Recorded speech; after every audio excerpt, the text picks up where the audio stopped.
The year is 30 AD, and the air in Jerusalem is thick with the scent of dust and the metallic tang of blood. Outside the city walls, on a jagged limestone hill, a man is being stripped of his dignity, his breath hitching as his weight shifts against the rough-hewn timber of a Roman cross.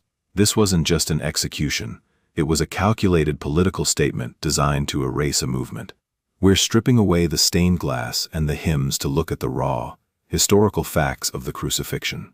You're going to see how the Roman legal system actually worked, and we'll uncover the specific, gruesome detail about the death penalty that most people get wrong. If you scroll away now, you'll miss the forensic analysis of why this specific method was chosen as the ultimate tool of fear, a piece of history that makes the story feel less like a myth and more like a tragedy. Welcome to All Religious Story, and if you're new here, make sure you're subscribed so you don't miss what's coming next. This story is often sanitized by centuries of art and tradition, but the reality was a brutal intersection of Roman imperial power and local religious upheaval. We're going to walk through the final 24 hours of Jesus of Nazareth, looking at the legal proceedings, the physical toll of crucifixion, and why this specific execution changed the trajectory of Western history. To understand why he died, we have to understand the pressure cooker that was Jerusalem in the first century. It was a city under the thumb of the Roman Empire, a place where peace was bought with a heavy price. The Romans didn't care about the finer points of Jewish law, and they definitely didn't care about theological arguments. They cared about one thing: order. And in a city during the high-stress days of Passover, order was a fragile thing. Tension was everywhere. You had the Roman prefect, Pontius Pilate, a man whose career depended on keeping the peace, and you had the Sanhedrin, the Jewish leadership, who were terrified that any spark of rebellion would bring the full weight of the legions down on their heads. The Romans didn't actually care about blasphemy. If a man claimed to be a prophet or a teacher, that was a local problem for the religious authorities to solve, not the Roman state. But the title King of the Jews, that was different. That was sedition. That was a direct challenge to the authority of Caesar. And in the Roman world, sedition was a capital offense. It was a death sentence. But wait, we're just getting started. The way this all unfolded in the garden is where the human side of the story really begins to break your heart. It started in the dark. The Garden of Gethsemane wasn't a peaceful place that night. It was a place of isolation. Jesus, knowing what was coming, felt the weight of it in a way that's hard for us to even imagine. There's a medical condition called hematidrosis, where extreme psychological stress causes the capillaries to burst, mixing blood with sweat. It's rare, but it happens under the most extreme conditions of terror. He was alone. His disciples, the men he'd poured his life into, couldn't even stay awake to stand by him. Then came the betrayal. Judas, a man who had walked with him for years, walked up and kissed him. It was the signal. The soldiers moved in, the torches flickered, and suddenly, the movement was over. If you're finding this deep dive into the human side of history eye-opening, hit that like button and subscribe. It helps us keep digging into these stories. The arrest was quick, violent, and efficient. They didn't want a public spectacle, so they took him under the cover of night. From the garden, he was dragged to the house of the high priest, Caiaphas. This was the religious trial, and it was a mess. It was illegal under their own laws to hold a trial at night, but they didn't care. They needed him gone before the sun came up. They brought in witnesses who couldn't even get their stories straight. It was a kangaroo court. They wanted a reason to kill him, but they didn't have the legal authority to execute him. That power belonged to the Romans. So, they marched him to Pilate. This is where the political chess match gets truly ugly. Pilate didn't want this headache. He knew the whole thing was based on jealousy. He tried to pass the buck, sending him to Herod, but that didn't work either. Herod just mocked him and sent him back. Pilate was caught between a rock and a hard place. If he let Jesus go, he'd be seen as soft on a potential rebel, and the Jewish leaders would complain to Rome. If he executed him, he'd be killing a man he knew was innocent. In the end, the threat of a riot and the pressure of the crowd forced his hand. He washed his hands of it, but history doesn't let you wash your hands that easily. But hold on, the next part is where the physical reality of what happened to him becomes almost impossible to watch. This is the part that most people skip over. After the trial, the scourging began. This wasn't just a beating. It was a preliminary execution. The Romans used a tool called the flagrum. It was a short handle with several leather thongs, and at the end of those thongs, they tied pieces of lead or sheep bone. Every time that whip landed, it didn't just bruise, it ripped. It tore through skin, through muscle, and sometimes even down to the bone. They did this to weaken the victim, to keep them from having the strength to fight back, and to ensure they were already near death before they even touched the cross. He would have lost a massive amount of blood. He would have been going into shock. He was already a broken man before he even saw the hill. The walk to Golgotha was the final stretch. He had to carry the patibulum, the heavy wooden crossbar, which weighed anywhere from 75 to over 100 pounds. His back was a shredded mess, his body was dehydrated, and he was struggling to keep his footing on the jagged rocks of the city streets. He collapsed. He couldn't carry it anymore. The soldiers grabbed a man named Simon of Cyrene and forced him to carry the wood. It's a small detail, but it shows just how much physical capacity he had left, which was nothing. By the time they reached the top of the hill, he was barely holding on to life. We're about to get into the mechanics of the crucifixion itself. If this historical breakdown is hitting home for you, join the community by subscribing. The nails were driven through the wrists, not the palms.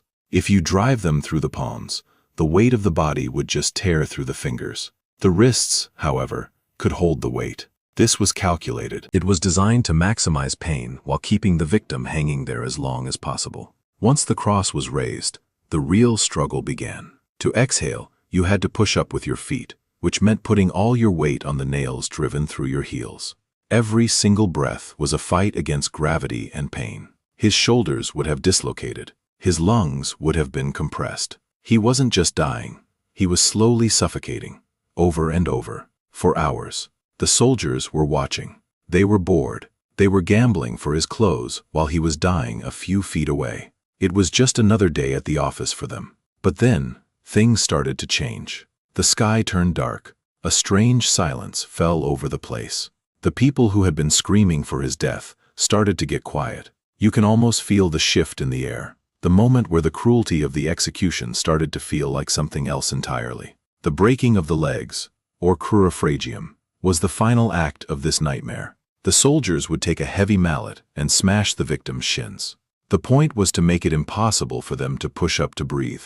If you couldn't push up, you suffocated in minutes. It was technically an act of mercy, a way to end the suffering faster. When they got to Jesus, they noticed he was already gone. They didn't need to break his legs. It was a fulfillment of the prophecy, they said, that not a bone of him would be broken. The centurion who had been in charge of the execution looked up. He had seen hundreds of men die on crosses. He knew what a man looked like when he was screaming in pain, and he knew what a man looked like when he was begging for his life.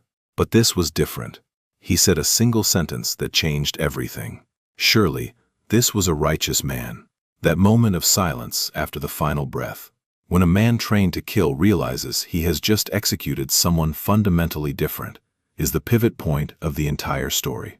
It's the shift from a routine job to a moment of existential crisis. The crucifixion was designed to be the ultimate silencing. It was meant to make sure everyone knew what happened to people who challenged the status quo. It was meant to be the end of the story. Yet, the irony is that it became the loudest event in human history. It forces us to confront the reality of human suffering, and the lengths to which a movement will go to stand by its convictions. The hill of Golgotha is quiet now, just a tourist site under the Jerusalem sun. But the echoes of that day didn't fade. They built the foundation of the world we live in today, proving that even the most brutal end can be the beginning of something that refuses to be extinguished. We look back at this moment, 2,000 years later, and it's easy to get lost in the theology or the symbols. But when you look at the forensic reality, when you look at the blood, the wood, and the iron, you see something very human. You see a man who was pushed to the absolute edge of human endurance. You see a legal system that prioritized power over justice. You see the people who were there, the ones who ran away, the ones who watched from a distance, and the ones who stayed until the very end. They were all part of this. It wasn't just a historical event. It was a human drama that played out in real time, with real consequences. Think about the sheer logistics of it. The Romans were masters of bureaucracy, even in death. They had specific protocols for the timing, the guards, and the disposal of the bodies. They didn't leave things to chance. The cross wasn't just a tool, it was a message. It was a billboard that said, "This is what happens when you cross Rome." It was meant to be seen by everyone entering and leaving the city. It was a warning written in the language of agony.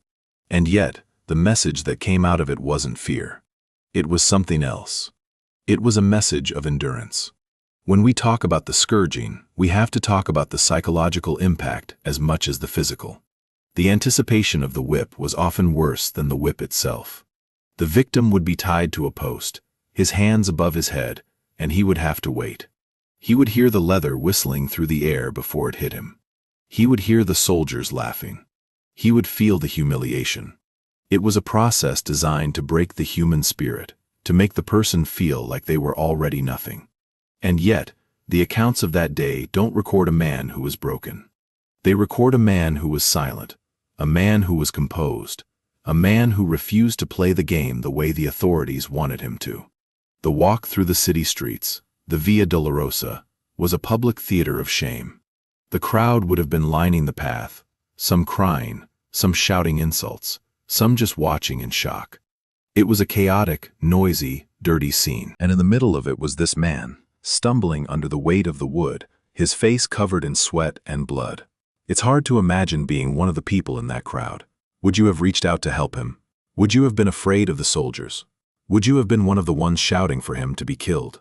It's a question that forces you to look at your own character, to wonder how you would have acted in that moment of crisis.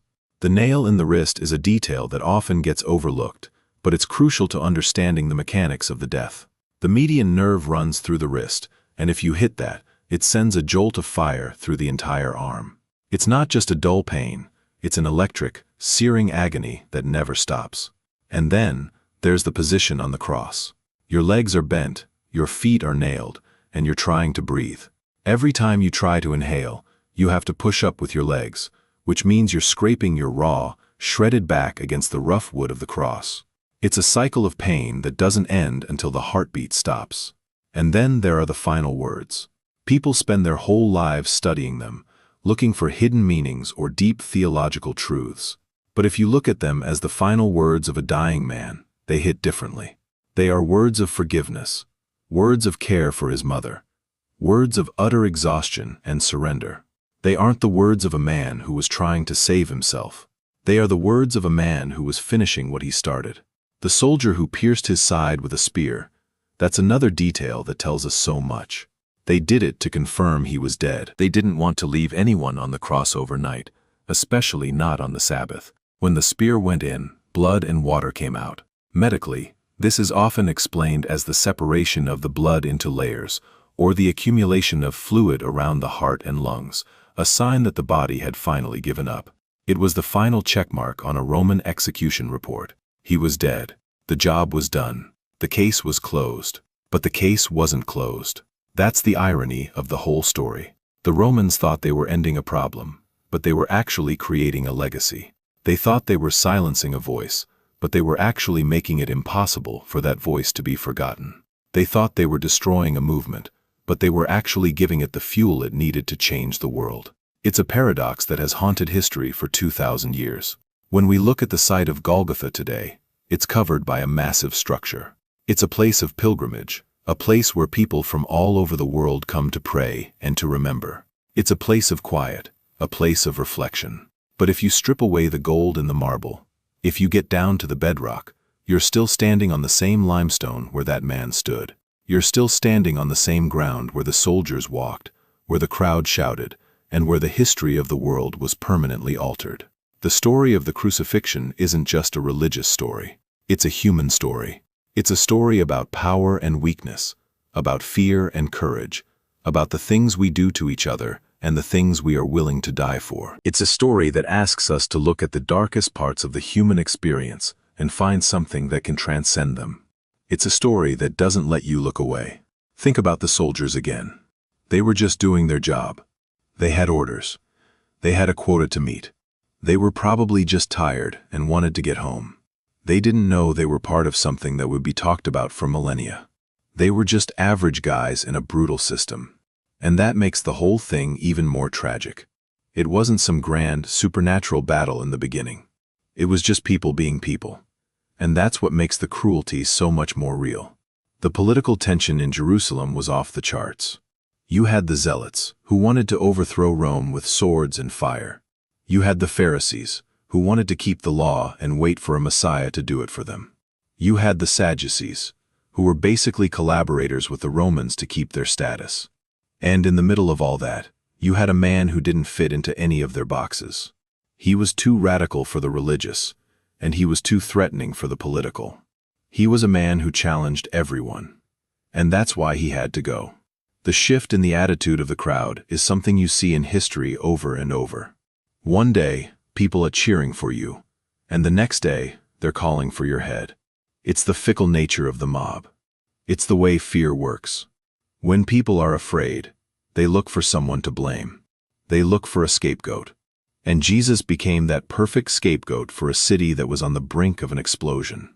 Pilate's role is the most fascinating part of the legal side of things. He was a man who knew the law, but he was also a man who was afraid of his boss, Caesar. He knew he was being played by the religious leaders, and he hated it. He tried to offer them a choice, a prisoner named Barabbas. He thought they would choose the teacher over the murderer. But he was wrong. They chose the murderer because they knew he wouldn't challenge their status quo. That's the reality of politics. It's not about truth, it's about power. The physical state of the body during crucifixion is something that doctors have studied for centuries. They've looked at the heart, the lungs, the nerves, and the muscles. They've mapped out exactly how the body fails under that kind of stress. And every time they look at it, the conclusion is the same. It was a masterpiece of torture. It was designed to be the worst way to die, a slow, agonizing slide into oblivion. And yet, this man went through it, and, according to the accounts, kept his dignity until the very end. The silence of the disciples is another part of the story that we don't talk about enough. Where were they? They were hiding. They were afraid. They had seen what happened to their leader, and they knew they could be next. They were human. They were scared. And that makes their later actions, their willingness to go out and spread his message, even more incredible. They went from being terrified, hiding in an upper room, to being the most influential people in the history of the world. That shift didn't happen because they were brave. It happened because they were changed. The influence of the crucifixion on art, on literature, on music, and on the very structure of our morality is something that's impossible to measure. You can't walk through a museum in Europe without seeing it. You can't read the history of the West without running into it. It's the defining moment of our culture, whether we realize it or not. It's the shadow that hangs over everything. When we talk about the cross, we're talking about a symbol of death that became a symbol of life. And that's the ultimate irony. It's the thing that the Romans used to erase people, and it became the thing that everyone remembers. It's the ultimate success of a failed life. It's the ultimate victory of a defeated man. It's the ultimate truth of a story that refuses to be ignored. The final hours, the ones where the darkness fell over the land, are the most mysterious. Was it an eclipse? Was it a storm? Or was it just the way the world felt in that moment? It doesn't really matter. What matters is the feeling of finality, the feeling that something big had just ended, the feeling that the world was off its axis. The centurion's realization is the moment where the story turns from a crime to a tragedy. He wasn't a hero. He was a cog in the machine. But he was a human cog, and he had a human reaction. He saw something in that death that he couldn't explain, and it broke through his armor. It's a reminder that even in the most hardened hearts, there's a capacity for change. The burial was just as important as the death. Joseph of Arimathea, a member of the Sanhedrin who had been secretly following him, took his body. He was risking everything by doing that. He was risking his reputation, his status, and maybe even his life. But he did it anyway. He gave him a proper burial in a tomb that belonged to him. It was a final act of respect, a final act of defiance against the cruelty of the day. The tomb was sealed. A stone was rolled in front of it. Guards were posted. It was the end. The story was over. The movement was dead. The followers were scattered. The world went back to normal. That's what the Romans thought. That's what the religious leaders thought. That's what the people of Jerusalem thought. But they were all wrong. The story of the crucifixion is a reminder that the world is not always what it seems. It's a reminder that the people in power don't always hold all the cards. It's a reminder that truth has a way of coming out, no matter how hard you try to bury it. And it's a reminder that even the most brutal end can be the beginning of something that lasts forever. When you think about the crucifixion, think about the person on the cross. Don't just think about the theology or the symbols. Think about the man. Think about the breathing. Think about the pain. Think about the choice he had to make. Think about the people who were there, and think about the people who were not. Think about the history that was written in that moment. And then, think about what it means for your own life. The world is full of stories. Some are stories of success, some are stories of failure, some are stories of love, and some are stories of hate. But the story of the crucifixion is a story about all of those things at once. It's a story about the human condition in its rawest form. It's a story that challenges us to be better, to be stronger, and to be more compassionate. The hill of Golgotha is silent now. The dust has settled. The blood has been washed away by thousands of years of rain, but the story remains. It's a story that continues to be told in every language, in every country, and in every generation. It's a story that refuses to die. When you look at the history of the world, you see many points where everything could have gone a different way. But the crucifixion feels like the most significant of them all. It's the point where history split in two.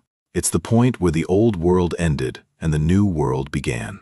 It's the point where the story of humanity was rewritten. Think about the sheer number of people who have been inspired by this story. Think about the lives that have been changed, the movements that have been started, the charity that has been done, the art that has been created, and the hope that has been found because of this one event. It's an influence that is impossible to quantify. The crucifixion was a moment of total darkness, but it was also the moment that led to the greatest light. It's the ultimate example of how something beautiful can come from something horrible. It's a lesson that we all need to learn, especially in our own times of darkness. So, when you think about the crucifixion, don't just think about the death. Think about the life. Think about the message. Think about the impact. Think about the fact that even 2,000 years later, we are still talking about it. And think about what that says about the power of a single life. The story of the crucifixion is a story that belongs to everyone. It's not just for the religious. It's not just for the historians. It's for anyone who has ever felt the weight of the world, anyone who has ever been betrayed, anyone who has ever been afraid, and anyone who has ever searched for meaning in a world that often seems to have none. It's a story about the triumph of the human spirit. It's a story about the power of conviction. It's a story about the strength of love. It's a story about the reality of hope. And it's a story that will continue to be told until the end of time. When you leave this video, don't just go back to your day as if nothing happened. Think about the reality of what we've discussed. Think about the cost of the things we believe in. Think about the sacrifice that was made. And think about the legacy that was left behind. The crucifixion is not just a story from the past. It's a story for the present. It's a story that speaks to us today, in our own language, in our own time, and in our own lives. It's a story that demands our attention, our reflection, and our understanding. The hill of Golgotha is waiting. It's waiting for us to come and see. It's waiting for us to listen to the story. It's waiting for us to understand the truth.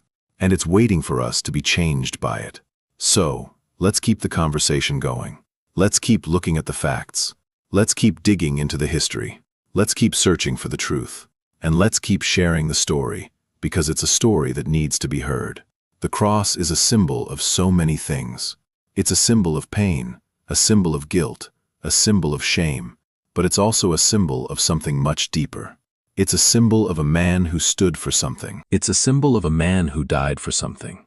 And it's a symbol of a man who changed everything just by being who he was. If you've stuck with us this long, you know that this isn't just about a religious figure from 2,000 years ago. It's about the very core of what it means to be human. It's about the struggle, the pain, the triumph, and the legacy that we all leave behind. It's a story that is as relevant today as it was the day it happened. The Roman legal system was cold. It was efficient, and it was brutal. But it wasn't perfect. It could be manipulated. It could be corrupted, and it could be used for evil. And that's exactly what happened in the case of Jesus. The system failed him, but in doing so, it created something that would eventually challenge the system itself. The Jewish leaders were caught in a trap of their own making. They were afraid of losing their power, so they used the Roman system to get rid of a man they didn't understand. They thought they were winning, but they were actually losing. They were creating a martyr, and martyrs are the most dangerous thing to a corrupt system. The crowd was a mirror of the society at the time. They were afraid, they were angry, and they were looking for someone to blame. They were the ones who ultimately decided his fate. They were the ones who shouted for his death. They were the ones who made the decision that changed history. The soldiers were just doing their job, but they were the ones who carried out the act. They were the ones who held the whip. They were the ones who drove the nails, and they were the ones who stood at the foot of the cross. They were the ones who saw the end with their own eyes. The story of the crucifixion is a story about all of these people. It's a story about the roles they played, the choices they made, and the consequences they faced. It's a story that is as complex and as messy as the world we live in today. But in the middle of all that mess, there was one man. One man who stood his ground, one man who refused to be broken. One man who stayed true to his message. And that's the part of the story that we need to hold on to. The crucifixion is a story of endurance. It's a story of a man who went through the absolute worst that the world could throw at him, and came out on the other side. It's a story that gives us hope when we think we've reached our own limits. It's a story that tells us that even when things are at their darkest, there is still a way forward. So, when you think about the crucifixion, don't just think about the death. Think about the life. Think about the message. Think about the impact.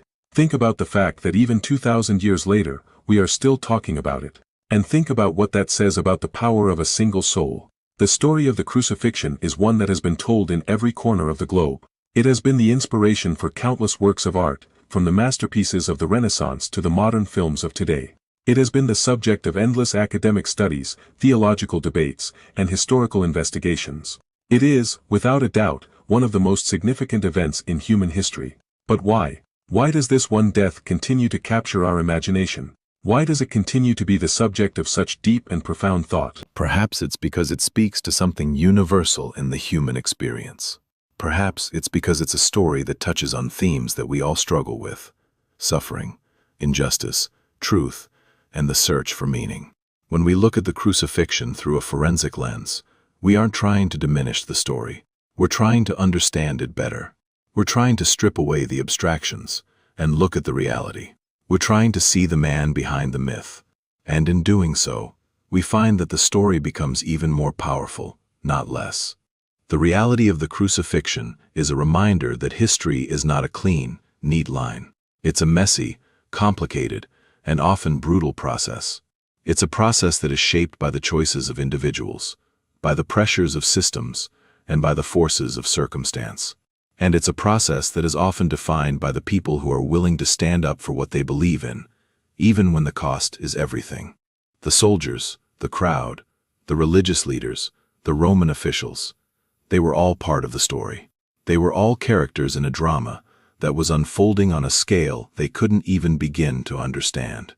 They were all acting out their parts in a play that would eventually change the course of history. And then there was Jesus. He was the one who was at the center of it all. He was the one who was the target of the hate, the fear, and the anger. He was the one who was the subject of the trial, the scourging, and the crucifixion. He was the one who was the center of the story. And he was the one who remained true to his message until the very end. The crucifixion is not just a story about a death. It's a story about a life. It's a story about a man who lived with purpose, who spoke with truth, and who died with dignity. It's a story about a life that was so significant that it could not be contained by the grave, or by the cross, or by the history of the world. When we think about the crucifixion, we are forced to confront our own mortality. We are forced to think about our own lives, our own choices, and our own legacy. We are forced to ask ourselves what we would be willing to die for. And that's a question that is as valid today as it was 2,000 years ago.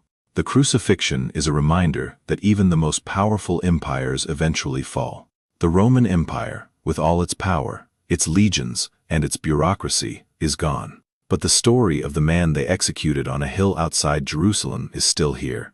It's still being told. It's still being heard. And it's still changing lives. That's the power of the story. It's not about the power of the empire. It's about the power of the individual.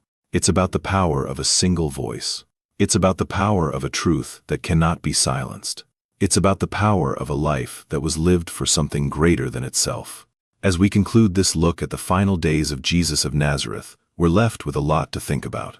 We're left with a deeper understanding of the reality of his death, the complexity of the political landscape, and the profound impact that this one life has had on the world. We're left with a story that is as haunting as it is hopeful, as tragic as it is triumphant, and as human as it is divine. The hill of Golgotha is quiet now, but the echoes of that day are still ringing through history. They are the echoes of a man who stood for something, who lived for something, and who died for something. And they are the echoes that continue to shape our world today. The story doesn't end with the cross. It never really did. The crucifixion was just the beginning.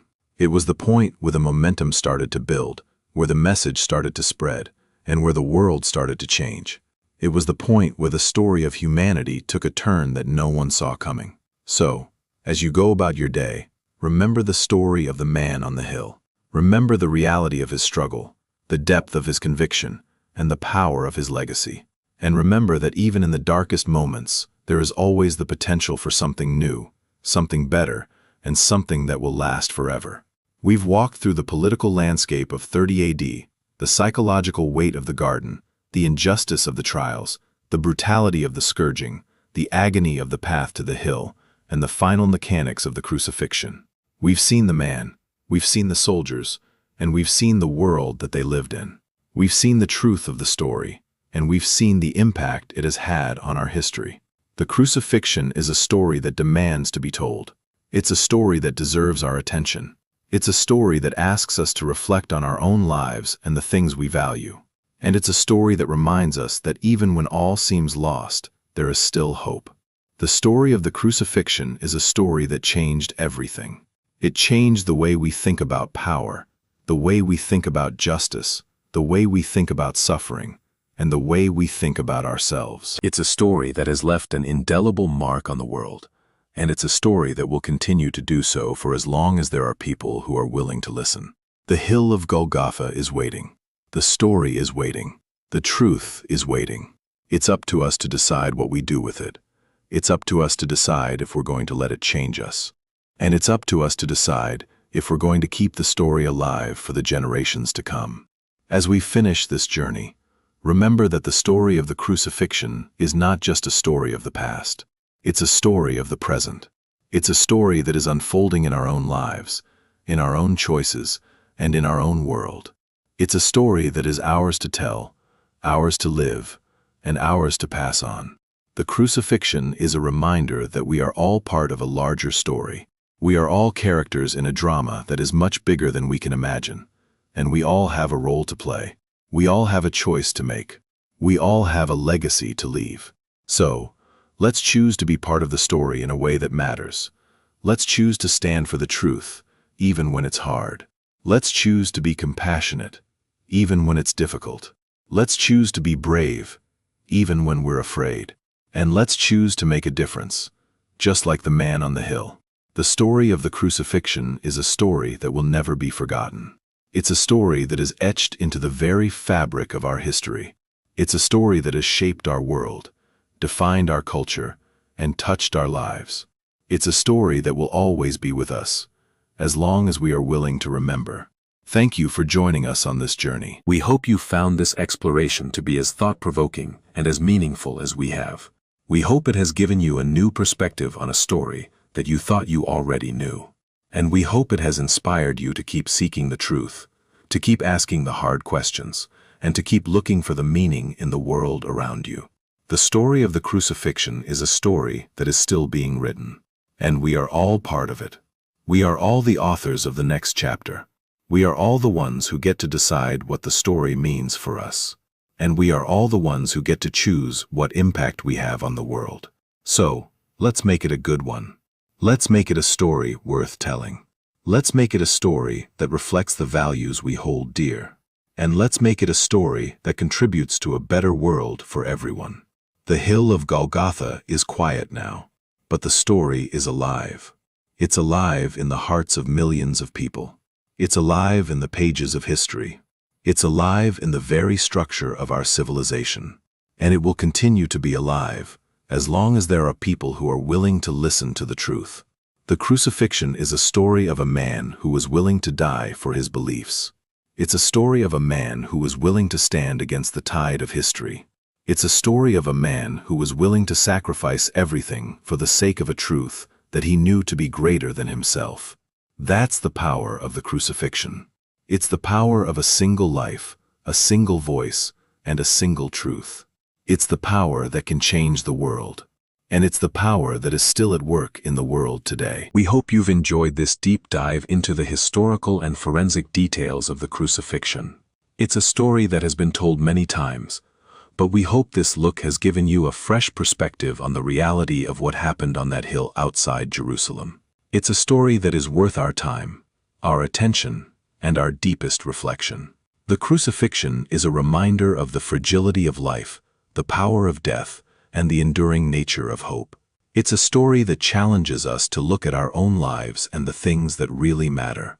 It's a story that invites us to be better, to be kinder, and to be more courageous. As we close this, remember the man on the hill. Remember the choice he made. Remember the impact he had. And remember that you, too, have the power to make a difference. You, too, have the power to stand for what you believe in. And you, too, have the power to change the world. The hill of Golgotha is a place of history, a place of memory, and a place of reflection. It's a place that reminds us of the past, but it also challenges us for the future. It's a place that tells us that the story is far from over. It's a place that tells us that the truth will always prevail. The story of the crucifixion is a story that will continue to be told in every language, in every country, and in every generation. It's a story that refuses to be silenced. It's a story that refuses to be forgotten. And it's a story that will always be a part of our world. So, let's keep the story alive. Let's keep the memory fresh. Let's keep the truth in focus. And let's keep seeking the meaning in the world, just as we've done in this exploration. The crucifixion is a story that has the power to change us if we're willing to let it. It's a story that has the power to inspire us if we're willing to listen. And it's a story that has the power to guide us if we're willing to follow. The hill of Golgotha is waiting. The story is waiting. The truth is waiting. It's time for us to take the next step. It's time for us to carry the message forward. It's time for us to be the ones who keep the story alive. The crucifixion is a story that will never grow old. It's a story that will always be relevant. It's a story that will always be powerful. And it's a story that will always be a part of who we are. Think about the impact of the crucifixion on the world today. Think about the institutions that have been built, the values that have been formed, and the beliefs that have been shaped by this one event. It's an influence that is truly staggering. It's an influence that is everywhere we look. The story of the crucifixion is not just a story of the past. It's a story that is unfolding in our own lives, in our own choices, and in our own world. It's a story that is ours to tell, ours to live, and ours to pass on. And it's a story that will always be a part of the human experience. The crucifixion is a reminder that we are all part of a larger story. We are all characters in a drama that is much bigger than we can imagine. And we all have a role to play. We all have a choice to make. We all have a legacy to leave. So, let's choose to be part of the story in a way that matters. Let's choose to stand for the truth, even when it's hard. Let's choose to be compassionate, even when it's difficult. Let's choose to be brave, even when we're afraid. And let's choose to make a difference, just like the man on the hill. The story of the crucifixion is a story that will never be forgotten. It's a story that is etched into the very fabric of our history. It's a story that has shaped our world, defined our culture, and touched our lives. It's a story that will always be with us, as long as we are willing to remember. The hill of Golgotha is quiet now, but the echoes of that day are still ringing through history. They are the echoes of a man who stood for something, who lived for something, and who died for something. And they are the echoes that continue to shape our world today. The story doesn't end with the cross. It never really did. The crucifixion was just the beginning. It was the point where the momentum started to build, where the message started to spread, and where the world started to change. It was the point where the story of humanity took a turn that no one saw coming. So, as you go about your day, remember the story of the man on the hill. Remember the reality of his struggle, the depth of his conviction, and the power of his legacy. And remember that even in the darkest moments, there is always the potential for something new, something better, and something that will last forever. The crucifixion is a story that demands to be told. It's a story that deserves our attention. It's a story that asks us to reflect on our own lives and the things we value. And it's a story that reminds us that even when all seems lost, there is still hope. The story of the crucifixion is a story that changed everything. It changed the way we think about power, the way we think about justice, the way we think about suffering, and the way we think about ourselves. It's a story that has left an indelible mark on the world. And it's a story that will continue to do so for as long as there are people who are willing to listen. The hill of Golgotha is waiting. The story is waiting. The truth is waiting. It's up to us to decide what we do with it. It's up to us to decide if we're going to let it change us. And it's up to us to decide if we're going to keep the story alive for the generations to come. The crucifixion is a story of a man who was willing to die for his beliefs. It's a story of a man who was willing to stand against the tide of history. It's a story of a man who was willing to sacrifice everything for the sake of a truth that he knew to be greater than himself. That's the power of the crucifixion. It's the power of a single life, a single voice, and a single truth. It's the power that can change the world. And it's the power that is still at work in the world today. The crucifixion is a reminder of the fragility of life, the power of death, and the enduring nature of hope. It's a story that challenges us to look at our own lives and the things that really matter. It's a story that invites us to be better, to be kinder, and to be more courageous. As we close this, remember the man on the hill. Remember the choice he made. Remember the impact he had. And remember that you, too, have the power to make a difference.